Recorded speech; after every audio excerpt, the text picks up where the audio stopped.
Hello my dear students, welcome back in my YouTube channel educators biology. आज के इस class में इस वीडियो लेक्चर में हम बात करेंगे क्लास कॉन्डिक्टाइस की, क्योंकि क्लास साइक्लोस्टोमेटा को हम लोगों ने पूरी तरह से एनसीईआरटी से कवर कर लिया है और आज जो भी हम लोग टॉपिक पढ़ रहे हैं वो सारा का सारा एनसीईआरटी ही बेस्ड है, नीट बेस्ड है।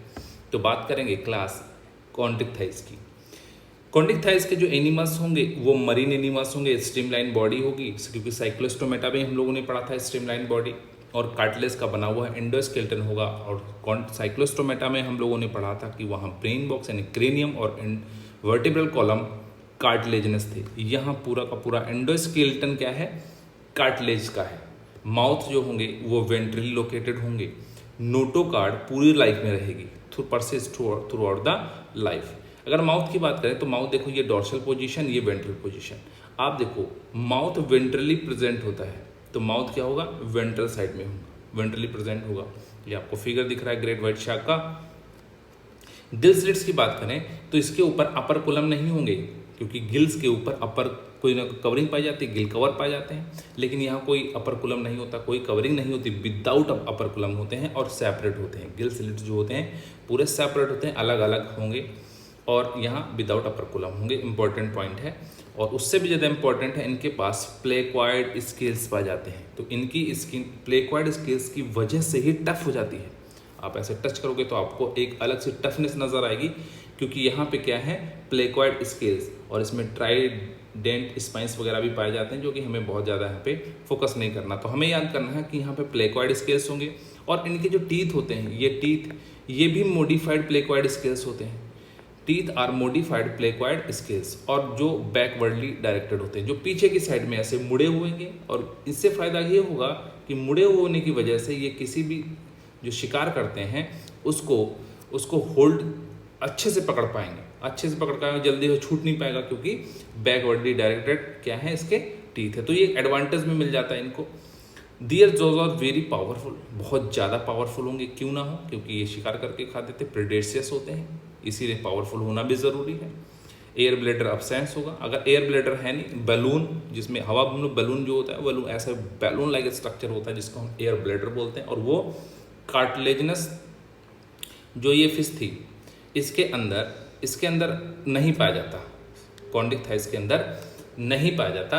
दे have swim constantly to avoid sinking. तो ये क्या होंगे, ये उसको सिंक होने के लिए, उसको अवॉइड करने के लिए लगातार स्विम करते रहेंगे, कॉन्स्टेंटली स्विम करते रहते हैं लगातार, ताकि ये सिंक ना कर जाएं, बिल्कुल तलहट की तरफ ना बैठते चले जाएं।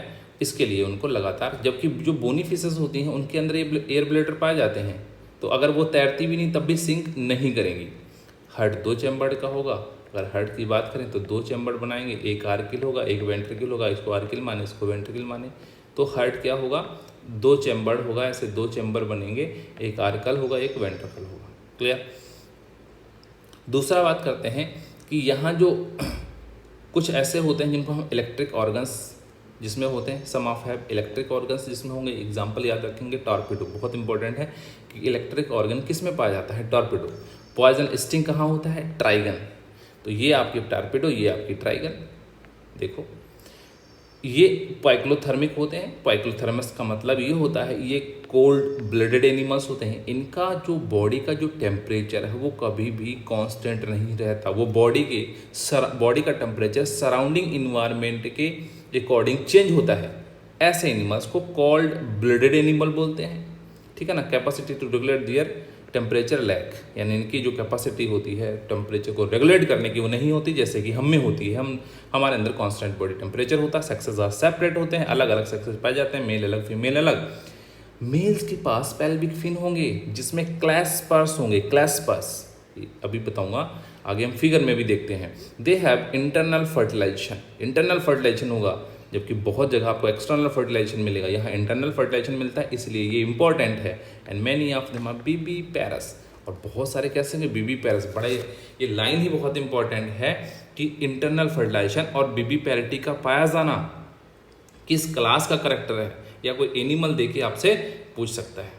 यहाँ पे देखो मेल्स के पास पेल्विक फिन के साथ साथ ही क्लैस्पर्स पाए जाते हैं, और जो क्लैस्पर्स होते हैं एक्सटर्नल कॉपुलेटरी अपेंडेजेस होते हैं, इनका काम होता है स्पर्म का ट्रांसफ़र, स्पर्म को ट्रांसफ़र करने का काम करते हैं। तो ये बात हम लोगों ने पढ़ ली है, इंटरनल फर्टिलाइजेशन और बीबी पैरिटी, यानी they are many of them of viviparous. All तो नहीं होते लेकिन ज़्यादातर इसमें बीबी पेयर्स होते हैं। Examples Scoliodon dogfish viviparity को शो करते हैं, Pristis sawfish, Carcharodon great white shark and Trygon sting ray. तो ये इस तरह से ये कुछ एग्जाम्पल्स हैं इसके जो हमें लर्न करने हैं। तो एग्जाम्पल सारे हो गए हमारे पास, ये आपको अच्छे से लर्न करने हैं। ओके एंड अगर वीडियो आपको पसंद आता है तो वीडियो को लाइक कर दें, चैनल को सब्सक्राइब कर दें and thank you for watching.